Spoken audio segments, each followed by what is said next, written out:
영통독 레시피 346페이지 37과 예수님의 한 영혼 사랑 제자의 길 첫 번째 통포인트 예수님께서 보여주신 하나님 사랑 이웃 사랑의 제자도 예수님께서는 세례를 받으신 후부터 성찬을 제정하시기까지 공생의 3년 동안 그리스도인이 살아가야 할 삶의 기준인 하나님 사랑과 이웃 사랑의 제자도를 친히 보여주시고 가르쳐 주셨습니다.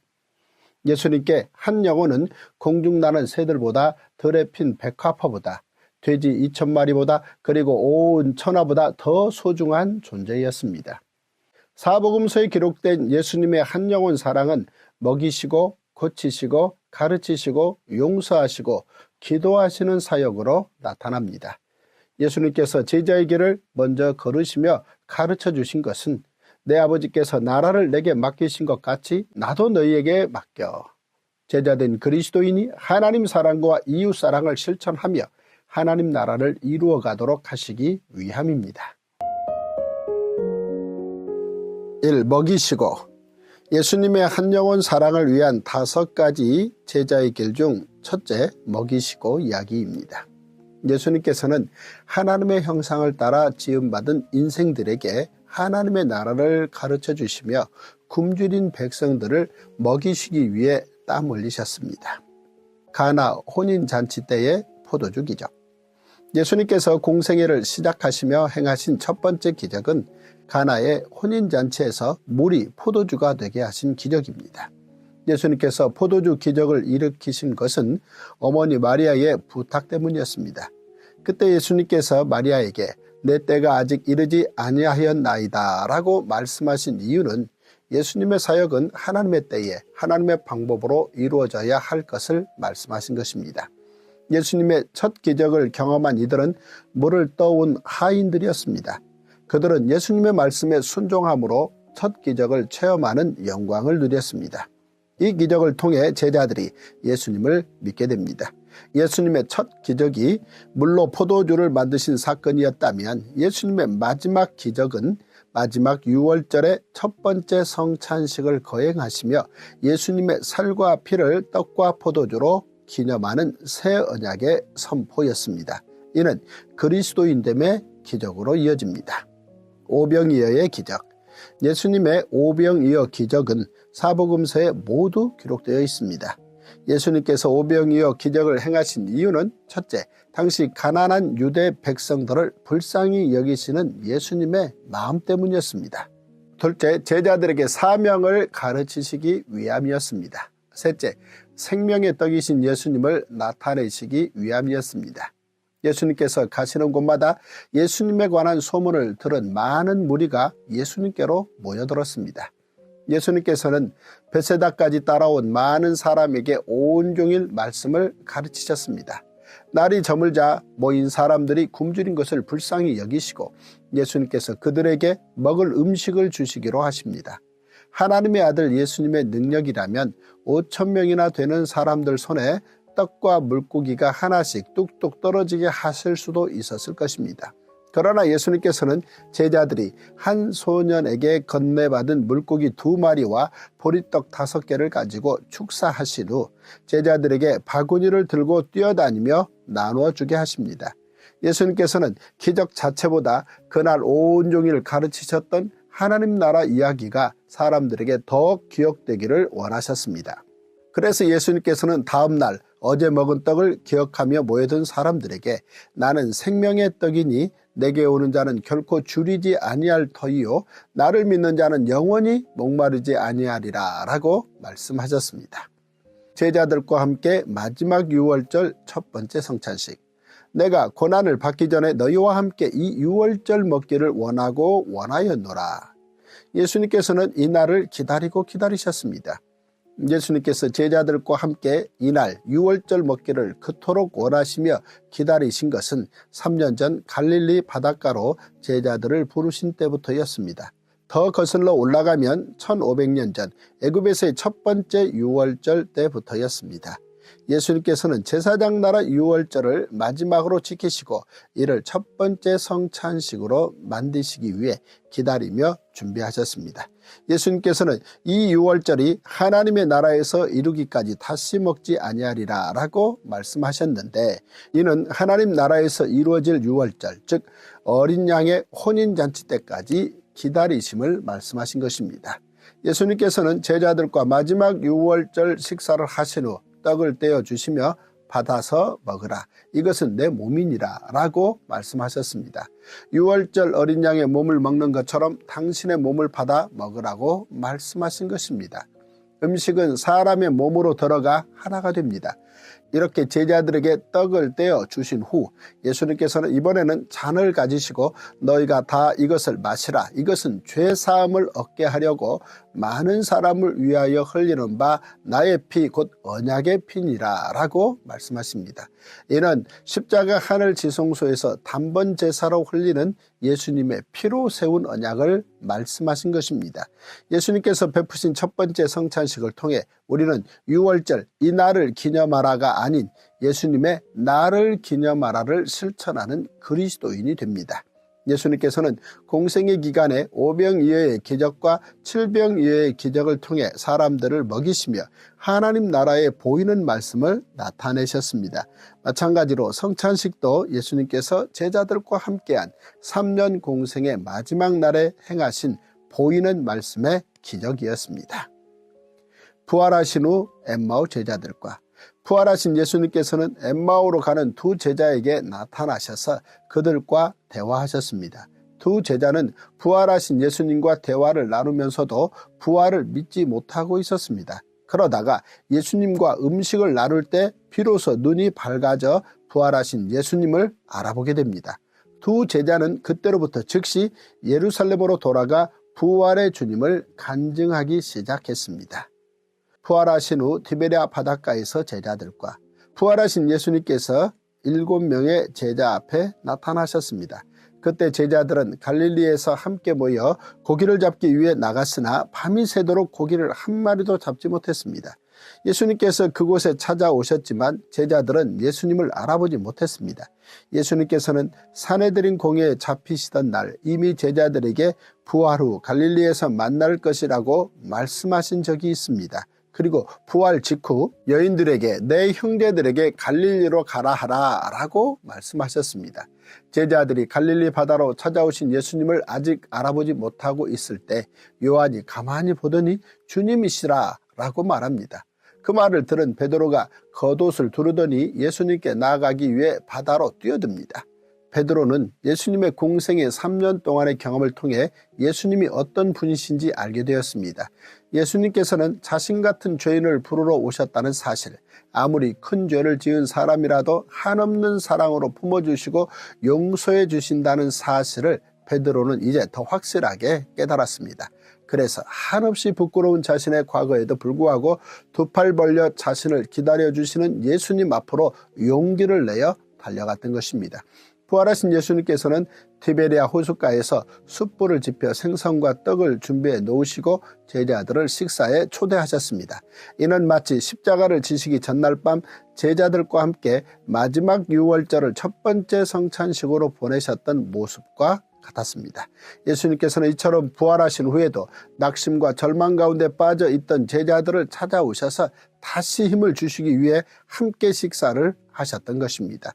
예수님께서는 언제나 제자들과 함께 먹기를 원하고 원하셨습니다. 그리고 제자들과 다시 새로운 관계를 시작하십니다. 이 고치시고 예수님의 한 영혼 사랑을 위한 5가지 제자의 길 중 둘째 고치시고 이야기입니다.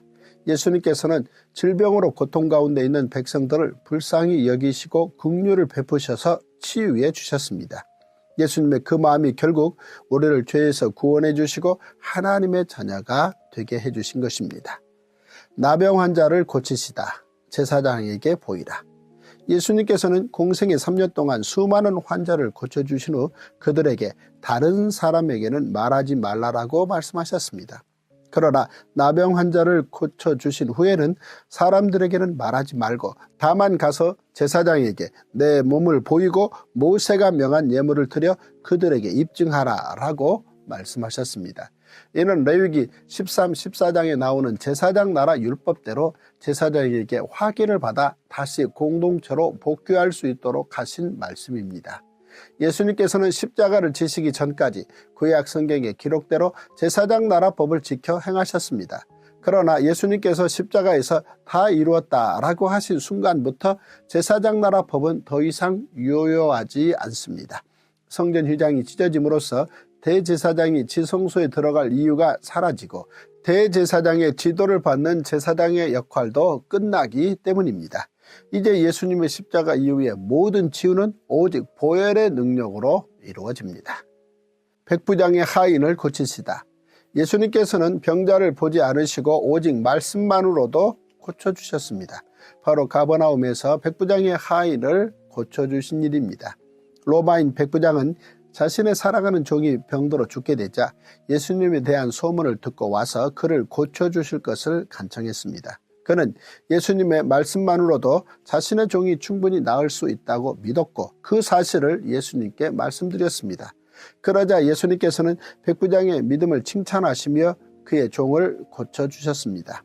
예수께서 백부장에게 이르시되 가라 내 믿은 대로 될지어다 하시니 그 즉시 하인이 나으니라. 마태는 백부장이 직접 예수님께 청한 것으로 기록했으나 누가는 이 내용을 더 자세히 전하며 유대인 장로들이 백부장을 돕고자 했기 때문에 이 일이 일어날 수 있었다고 밝히고 있습니다. 백부장은 로마 제국의 군인이었음에도 유대인들에게 매우 호의적이었고 심지어 유대인들을 위해 회당까지 지어준 고마운 사람이었습니다. 그래서 유대인 장로들이 나서서 백부장에게 감사를 표하고 싶던 차에 마침 백부장이 사랑하는 종이 병들어 죽게 된 사실을 알고 그를 위해 예수님께 간청을 드렸던 것입니다.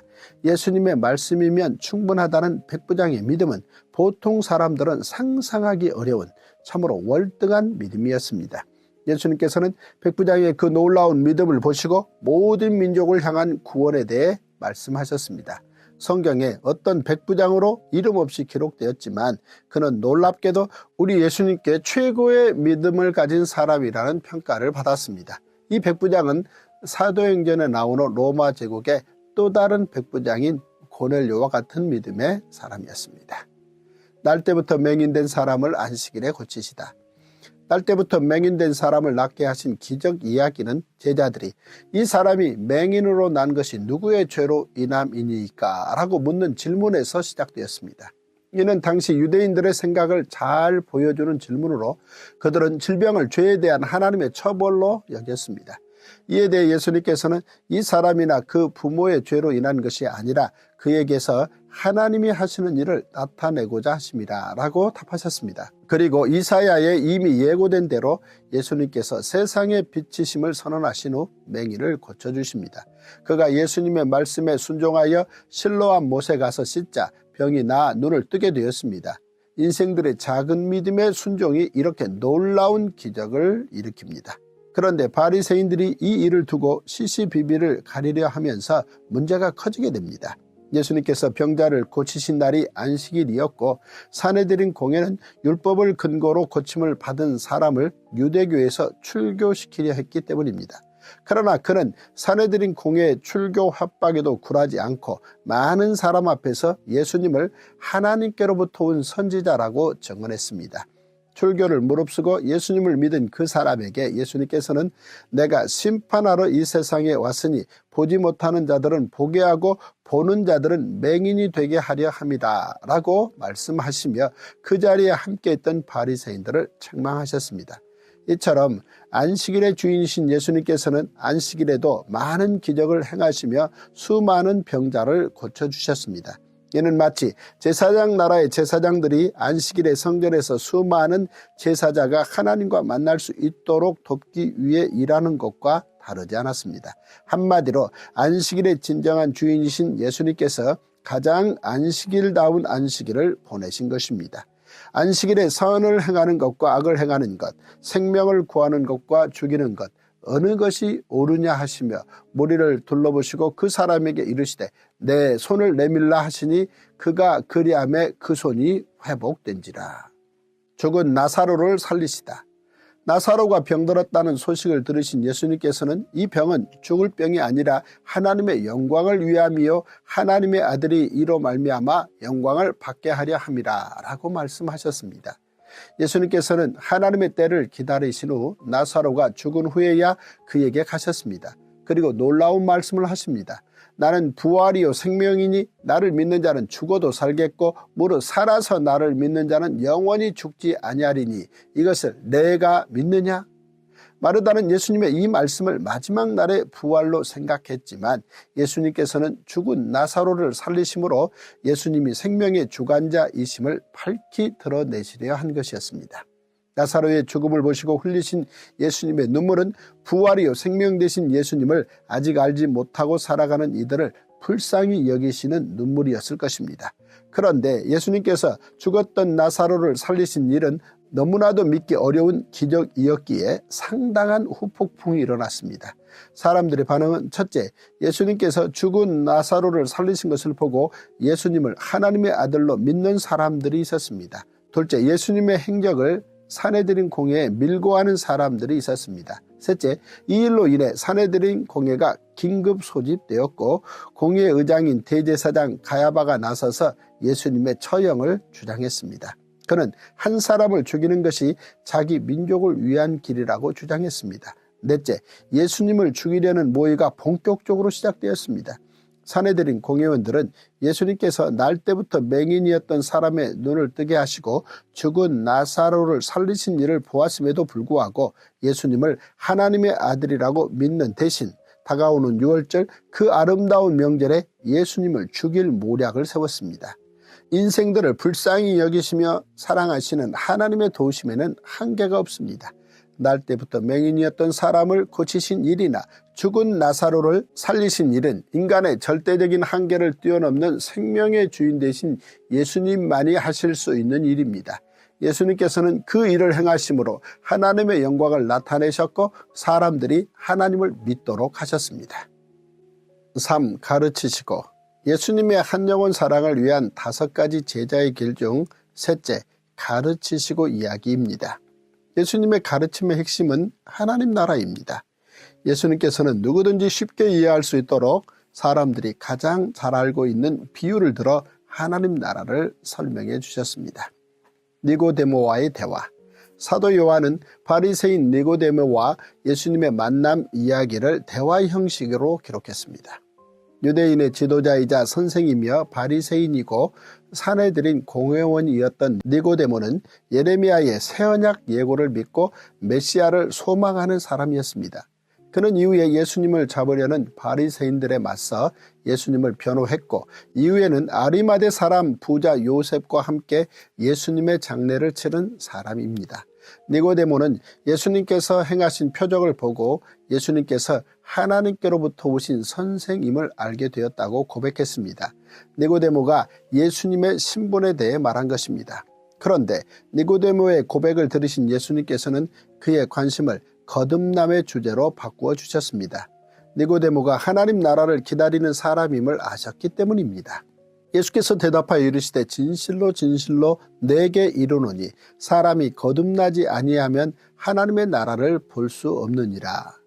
예수님의 대답을 듣고 니고데모가 질문합니다.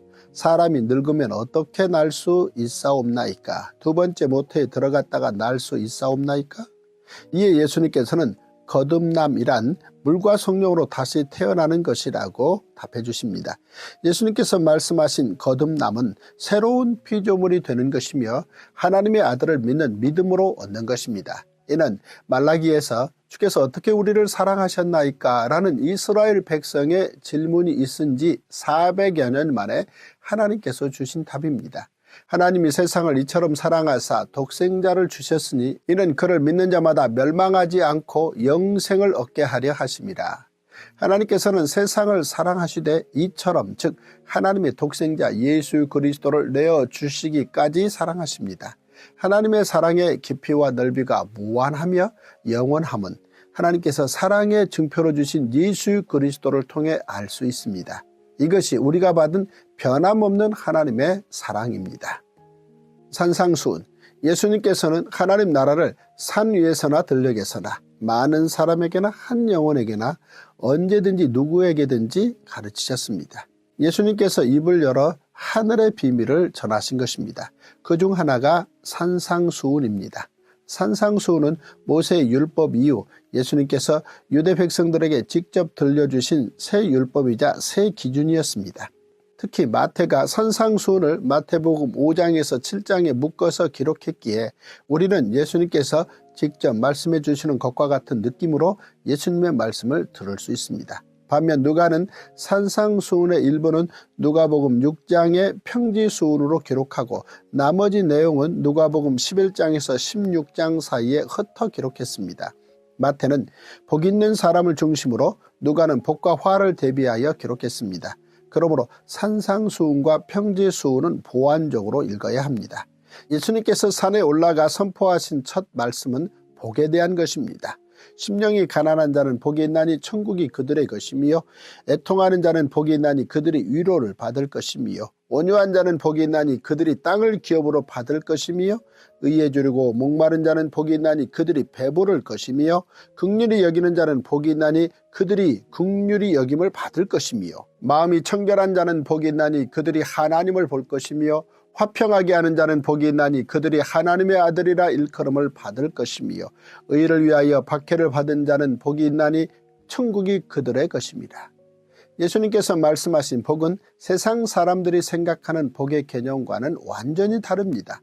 이 땅에서의 만사 형통을 복이라 여기는 사람들에게 예수님께서는 진정한 복이란 하늘의 것, 곧 보이지 않는 천국을 마음에 소유하는 것이라고 말씀하십니다. 천국 비유 가르침. 마태는 예수님께서 비유로 말씀하신 하나님 나라 이야기를 일목요연하게 정리해서 기록했습니다. 비유는 쉽고 재미있는 월등한 교육 방법으로 어린아이부터 어른까지 누구나 쉽게 이해할 수 있습니다. 그래서 예수님의 비유를 통해 하나님 나라를 배운 사람들은 예수님의 공생의 3년 만에 누구든지 하나님 나라를 이해할 수 있었습니다. 예수님께서 가르쳐 주신 하나님 나라에 대한 대표적인 비유로는 씨 뿌리는 자의 비유, 가라지 비유, 겨자씨 비유, 누룩 비유, 감추어진 보화 비유, 값진 진주 비유, 그물 비유 등이 있습니다. 예수님께서는 하나님 나라를 알고 깨닫게 된 사람들은 새 것인 복음과 옛 것인 율법을 마음에 담고 전하는 사람이 되어야 한다고 말씀하십니다. 예수께서 이르시되 그러므로 천국의 제자된 서기관마다 마치 새 것과 옛 것을 그 곳간에서 내오는 집주인과 같으니라. 예수님께서는 하나님 나라를 가르치실 때 사람들에 따라 다르게 가르치셨습니다. 지식이 있는 사람들에게는 너희가 읽어보지 못하였느냐라고 기록된 율법과 선지자의 글을 말씀하셨고, 지식이 많지 않은 사람들에게는 뭐뭐뭐 한 말을 너희가 들었으나 즉 들어보지 못하였느냐라고 말씀하시며 눈높이에 맞게 다시 가르쳐 주셨습니다. 십자가 가르침, 첫 순환 예고. 예수님께서는 여러 차례 순환을 예고하셨지만 베드로의 신앙 고백 이후부터는 공개적으로 예수님의 순환을 예고하셨습니다. 예수님의 순환 예고를 들은 베드로가 그 일을 만류하자 예수님은 하나님께서 하시는 일을 막는 것이라고 베드로를 책망하셨습니다. 사탄아, 내 뒤로 물러가라. 너는 나를 넘어지게 하는 자로다. 내가 하나님의 일을 생각하지 아니하고 도리어 사람의 일을 생각하는도다 하시고, 예수님께서 광야에서 사탄이 시험할 때 하셨던 말씀과 같은 말씀으로 베드로를 책망하신 것입니다. 이처럼 예수님께서는 순환을 예고하신 후 제자들이 가야 할 길을 말씀해 주셨습니다. 예수님께서는 자기 십자가를 지고 예수님을 따르는 사람이 제자라고 가르쳐 주셨습니다. 그리고 십자가와 부활 그리고 승천 이후에 다시 오실 예수님의 재림과 심판까지도 미리 말씀해 주셨습니다. 그러나 제자들은 예수님께서 하신 말씀을 처음에는 깨닫지 못하다가 이후에 부활하신 예수님께서 성경에 기록된 예수님의 순환 예고의 말씀을 풀어주실 때에야 비로소 모든 것을 깨닫게 됩니다. 종말과 재림 가르침. 마태복음 24장과 25장은 종말과 재림에 대한 말씀입니다. 예수님께서는 제자들에게 예수님의 십자가, 부활, 승천, 하나님 우편에 좌정하심, 그리고 재림에 이르기까지 모든 것을 가르쳐 주셨습니다. 먼저 예수님께서는 놀랍도록 화려하고 큰 규모로 중축되고 있던 예루살렘 성전을 바라보시며 그 성전이 완전히 무너질 것이라고 제자들에게 말씀하셨습니다. 예수님의 말씀대로 예루살렘 성전은 AD 70년 로마의 티투스 장군에 의해 돌 위에 돌 하나도 남기지 않고 파괴됩니다. 이어서 예수님께서는 종말에 나타날 징조들을 말씀하셨습니다. 첫째, 세상 끝에는 거짓 선지자가 나타날 것입니다.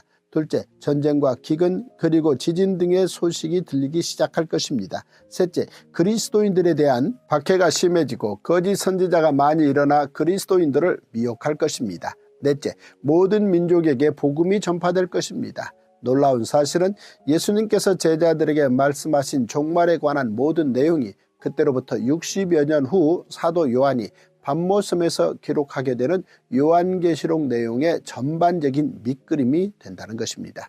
예수님께서는 제자들에게 재림에 대해서도 가르쳐 주셨습니다. 그리고 며칠 후 사내들인 공회 재판에서도 대제사장과 공회원들에게 재림에 대해 예고하셨습니다. 이후에 인자가 권능의 우편에 앉아 있는 것과 하늘 구름을 타고 오는 것을 너희가 보리라. 또한 예수님께서 승천하실 때 천사를 통해 제자들에게 또다시 재림을 약속하셨습니다. 너희 가운데서 하늘로 올려지신 이 예수는 하늘로 가심을 본 그대로 오시리라. 예수님께서는 초림 때와는 달리 크신 능력과 영광으로 재림하실 것입니다. 예수님께서는 제자들에게 재림의 시기에 대한 말씀과 이를 위한 그리스도인들의 준비를 가르쳐 주셨습니다. 그러나 그날과 그때는 아무도 모르나니 하늘의 천사들도 아들도 모르고 오직 아버지만 아시느니라. 재림의 시기는 오직 하나님 아버지만 아시기에 예수님께서는 앞으로 나타날 거짓 그리스도와 거짓 선지자들의 미혹에 대해 미리 경고하시며 항상 깨어 있으라고 당부하셨습니다. 이어서 예수님께서는 무화과나무의 비유, 노아의 때 비유, 집주인과 도둑 비유 등을 통해 지혜롭게 재림을 준비하도록 가르쳐 주셨습니다. 이는 앞서 가르쳐 주신 대로 종말의 징조를 보면 재림이 임박했음을 알라는 말씀이었습니다. 예수님께서는 재림을 기다리며 소망하는 그리스도인들이 가져야 할 올바른 삶의 자세를 열처녀 비유, 달란트 비유, 양과 염소 비유를 통해 가르쳐 주셨습니다. 예수님의 재림 후 일어날 하나님의 심판은 모든 민족을 대상으로 이루어질 것입니다. 그들은 영벌에 의인들은 영생에 들어가리라 하시니라. 4. 용서하시고 예수님의 한 영혼 사랑을 위한 5가지 제자의 길 중 넷째, 용서하시고 이야기입니다. 여기서 가장 중요한 것은 인간이 하나님께 죄를 용서받으면 하나님의 자녀로 회복된다는 것입니다. 하나님께서는 인생들이 자신의 죄를 스스로 고백하며 죄악의 길에서 벗어나 용서와 구원의 길로 나오기를 바라십니다. 언제나 우리 예수님께서는 죄인들의 부끄러움을 덮고 용서하시며 새로운 길을 열어주십니다. 중풍병자, 죄사함. 예수님께서 머물고 계셨던 가버나움에 있는 한 집에 사람들이 중풍병자를 데리고 왔습니다. 그런데 집안에 사람들이 너무 많아 병자를 데리고 들어갈 수가 없었습니다.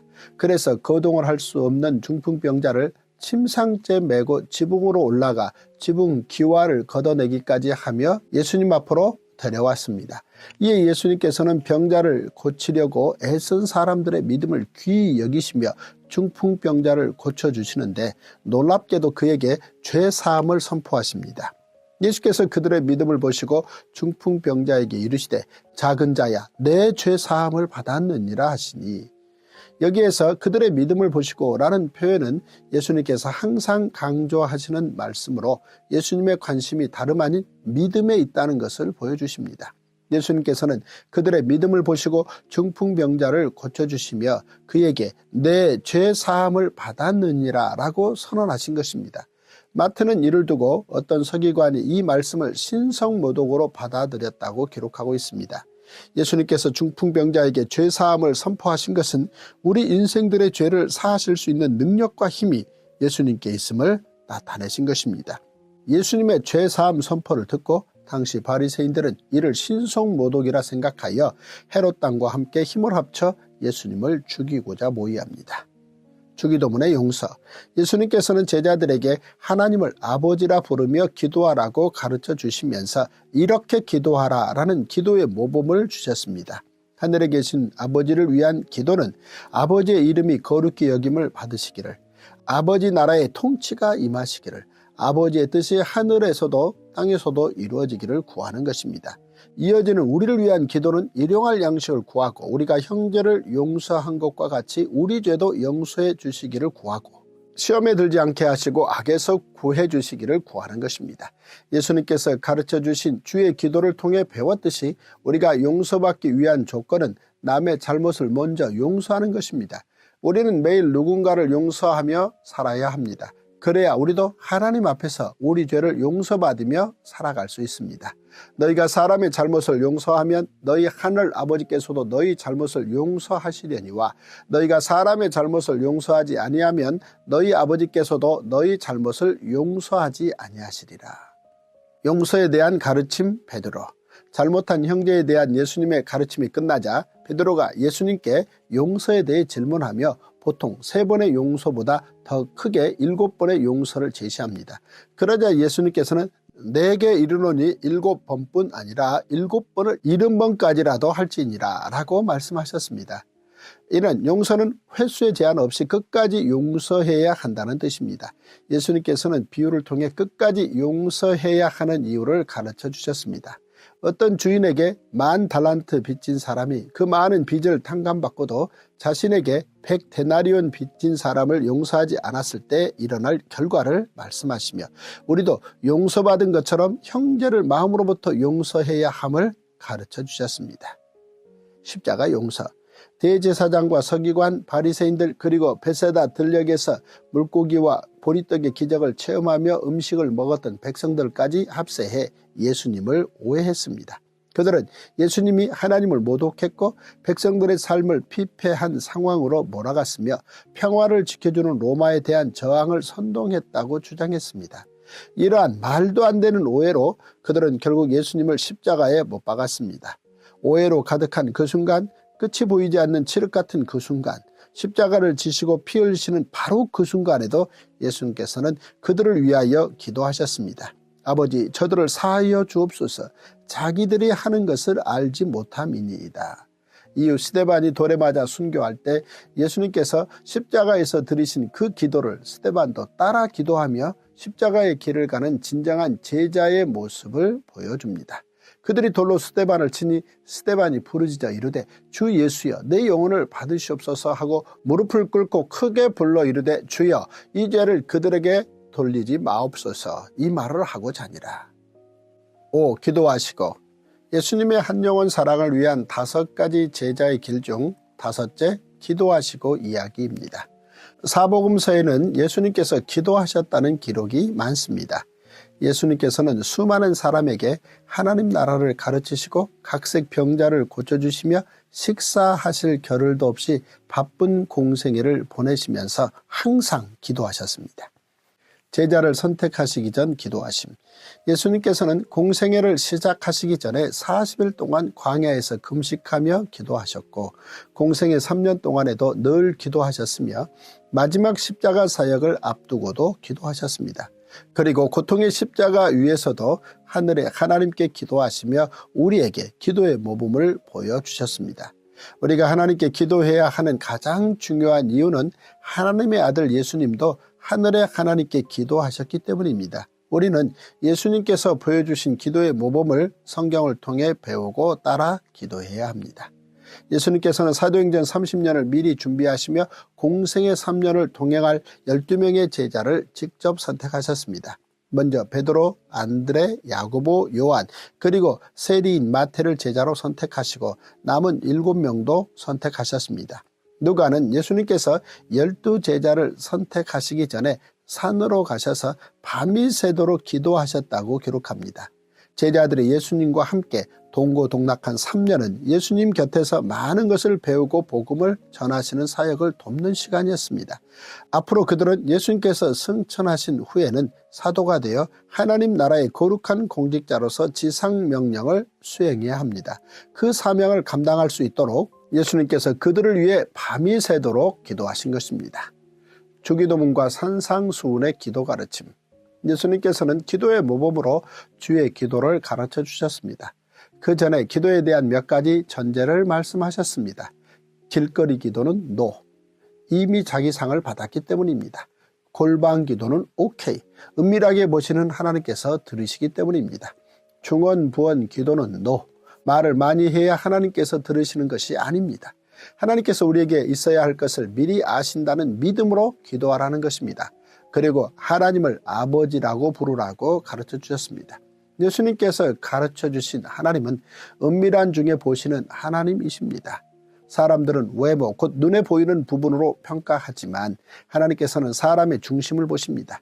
기도나 구제, 금식 등이 신앙적인 행동이라 하더라도 그것이 사람에게 보이기 위함이라면 이미 그것은 하늘에 계신 아버지께 아무런 의미가 없습니다.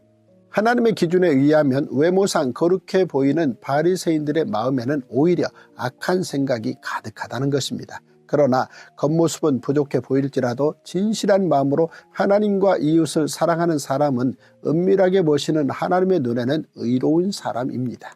주의 기도는 예수님의 제자 중 한 제자가 예수님께 어떻게 기도해야 하는지를 질문한 덕분에 나오게 되었습니다. 누구나 기도하지만 하늘의 하나님께 어떻게 기도드려야 하나님께서 기쁘게 받으시는지 알고 싶었던 것입니다. 이에 예수님께서는 이렇게 기도하라 라고 기도의 모범이 되는 주의 기도를 가르쳐 주셨습니다. 먼저 하나님을 아버지라 부르며 하나님 아버지의 이름이 거룩히 여김 받으시기를 기도하고 하나님의 나라를 구하며 하나님의 뜻이 하늘에서 이루어진 것 같이 땅에서도 이루어지기를 기도하셨습니다. 이어서 개인의 소망, 즉 일용할 양식, 죄 용서, 시험에 들지 않기를 구하라고 하셨습니다. 마지막으로 나라와 권세와 영광이 모두 아버지께 있음을 기도하라고 하셨습니다. 이것이 그리스도인의 기도이며 가장 깊은 묵상입니다. 또한 예수님께서 가르쳐 주신 기도의 자세는 끝까지 간청하라는 것입니다. 그리고 예수님께서 가르쳐 주신 기도의 방법은 구하라, 찾으라, 두드리라입니다. 어떤 어려운 주제라도 비유를 통해 쉽게 설명해 주시는 예수님께서는 기도 응답의 확신도 비유를 통해 가르쳐 주셨습니다. 구하라 그리하면 너희에게 주실 것이요 찾으라 그리하면 찾아낼 것이요 문을 두드리라 그리하면 너희에게 열릴 것이니 구하는 이마다 받을 것이요 찾는 이는 찾아낼 것이요 두드리는 이에게는 열릴 것이니라. 너희 중에 누가 아들이 떡을 달라 하는데 돌을 주며 생선을 달라 하는데 뱀을 줄 사람이 있겠느냐. 너희가 악한 자라도 좋은 것으로 자식에게 줄 알거든 하물며 하늘에 계신 너희 아버지께서 구하는 자에게 좋은 것으로 주시지 않겠느냐. 그러므로 무엇이든지 남에게 대접을 받고자 하는 대로 너희도 남을 대접하라. 이것이 율법이요 선지자니라. 물 위로 걸으신 기적 전 홀로 산에서 기도. 예수님께서는 공생의 3년 동안 식사할 겨를도 없으실 만큼 바쁘신 중에도 언제나 정한 시간에 한적한 곳에 가셔서 하나님께 기도하는 일을 쉬지 않으셨습니다. 오병이의 기적을 베푸신 후에도 예수님께서는 혼자 기도하러 산에 올라가셨습니다. 그날 밤에 제자들이 풍랑이 있는 바다에서 고생하고 있을 때 기도를 마치신 예수님께서 바다 위를 걸어 제자들에게 오셨습니다. 그때 예수님께서 바다 위를 걸으신 것은 제자들이 힘겹게 노젓는 것을 보시고 제자들의 수고를 덜어주시기 위함이었습니다. 바다 위를 걸어오시는 예수님을 보고 제자들이 크게 놀랐고 베드로는 예수님께 물 위를 걷게 해달라고 요청하기도 했습니다. 그날 비로소 제자들은 예수님을 하나님의 아들이라고 고백하게 되었고 예수님과 함께 바다를 건너 게네사렛으로 향했습니다. 게네사렛은 예수님을 배척했던 예수님의 고향 나사렛과 전혀 다른 분위기였습니다. 예수님께서 게네사렛 땅에 오신다는 소식이 퍼지자 그곳 사람들은 병든 사람을 침상째 메고 예수님께 나왔으며 예수님의 옷가에라도 손을 댈 수 있기를 간절히 소망하는 분위기였습니다. 대제사장이신 예수님의 기도. 제자들의 발을 씻기시고 첫 번째 성찬식을 집례하신 후 예수님께서는 하나님 아버지께 기도하셨습니다. 이때의 기도는 대제사장이신 예수님의 간절한 중보기도였습니다. 예수님께서는 모든 인류와 하나님 사이에 새로운 관계를 이루시기 위해 화목제물이 되어 십자가에 오르셔야 합니다. 그 전에 앞으로의 사역과 남아있을 제자들을 위해 그리고 제자들의 말을 듣고 예수님을 영접하게 될 그리스도인들을 위해 기도하셨습니다. 이는 예수님께서 자신의 죽음 후에 제자들에게 환난이 닥쳐올 것을 미리 아시고 그들을 위해 기도하신 것입니다. 예수님의 기도에는 제자들을 세상에 남겨두시는 안타까운 심정이 담겨 있습니다. 십자가를 앞두고 예수님께서는 제자들이 꼭 기억해야 할 말씀을 주시며 그들을 하나님의 손에 위탁하는 중보기도를 드리셨습니다. 예수님께서는 하나님의 말씀을 지키는 제자들을 위해 하나님과 예수님이 하나이든 제자들도 서로 하나가 되기를 기도하셨습니다. 또한 예수님께서는 제자들이 악에 빠지지 않도록 하나님께서 그들을 지켜주시기를 기도하시고 제자들이 진리로 거룩함을 얻게 되기를 간구하셨습니다.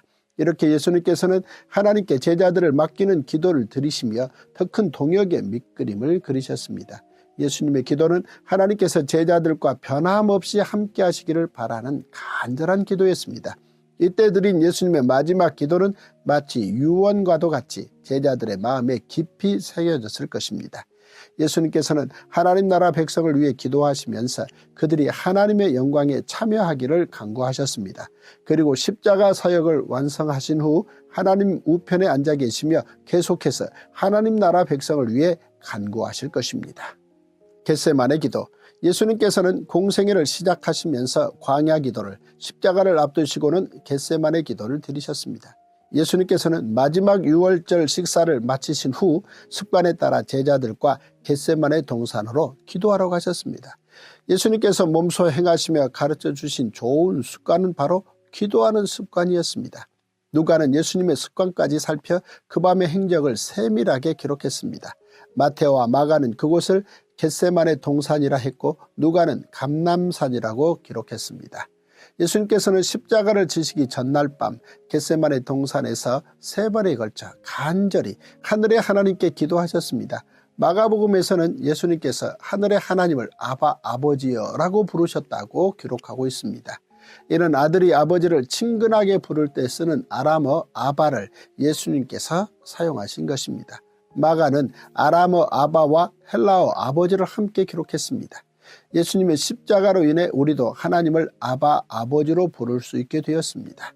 누가가 기록한 돌 던질 만큼 가서 무릎을 꿇고 기도하여의 표현을 보아서는 예수님께서 제자들로부터 멀지 않은 곳에서 기도하셨기에 제자들도 예수님의 기도 내용을 충분히 들을 수 있었을 것입니다. 예수님께서 제자들에게 유혹에 빠지지 않게 기도하라라고 당부하신 것은 앞으로 닥칠 위험에 대한 경고이기도 했습니다. 그런데도 제자들은 위급한 상황을 아직 깨닫지 못하고 피곤하여 잠들고 맙니다. 예수님께서는 동행했던 제자들에게 예수님의 마음이 얼마나 힘든지를 표현하시며 하나님께 이 고난을 피할 수만 있다면 피하게 해달라고 기도하셨습니다. 3년의 사역 동안 예수님께서 제자들과 하나님 앞에서 이처럼 고통스러운 마음을 드러내신 적은 없었습니다. 누가는 예수님의 감람산 기도를 땀이 땅에 떨어지는 핏방울 같았다고 기록했습니다. 십자가는 예수님께서 반드시 지셔야 할 길이지만 동시에 너무나 크고 깊은 고통이었습니다. 그러나 예수님께서는 이 땅에 오신 목적대로 하나님의 뜻에 순종하십니다. 그러나 나의 원대로 마시옵고 아버지의 원대로 하옵소서. 이 기도는 하나님의 뜻대로, 즉 800여 년 전 호세아 선지자를 통해 말씀하신 하나님의 긍휼을 온전히 이루기 위해 십자가의 길을 가겠다는 예수님의 결단이었습니다. 예수님의 깊은 고뇌의 기도는 결국 아버지 하나님의 나라와 의를 위한 자발적 헌신을 드러내는 것이었습니다. 예수님의 기도는 하나님께서 가장 기쁘게 받으신 기도였습니다. 그러므로 우리의 기도 또한 우리의 뜻을 관철하려는 주장이 아닌 예수님의 기도처럼 하늘 아버지의 뜻이 이 땅에서 이루어지는데 우리가 그 통로가 되기를 간구하는 기도가 되어야 할 것입니다. The Cross, 십자가 복음 레시피. 한 영혼 사랑의 길, 제자도의 십자가. 하늘 성소 십자가는 우리가 질 수 없습니다. 그러나 우리는 자기 십자가를 지고 예수님께서 가르쳐 주신 제자의 길을 가야 합니다. 이에 예수께서 제자들에게 이르시되 누구든지 나를 따라오려거든 자기를 부인하고 자기 십자가를 지고 나를 따를 것이니라. 율법을 완성하신 예수님께서 율법 아래에 있던 모든 저주는 십자가 단번 제사로 해결하셨고 율법의 완성은 하나님 사랑, 이웃 사랑을 실행하심으로 이루셨습니다. 우리도 예수님처럼 자기 십자가를 지고 행할 때 비로소 예수님의 제자가 될 수 있습니다. 제자도의 핵심은 예수님의 한 영혼 사랑입니다. 예수님의 행동으로 보여주신 제자도의 십자가는 복음 1세대에서 복음 2세대로 이어졌습니다. 사도 요한은 그가 행하시는 대로 자기도 행할지니라 라고 복음 2세대에게 예수님의 제자도를 가르치고 예수님처럼 살아갈 것을 당부했습니다.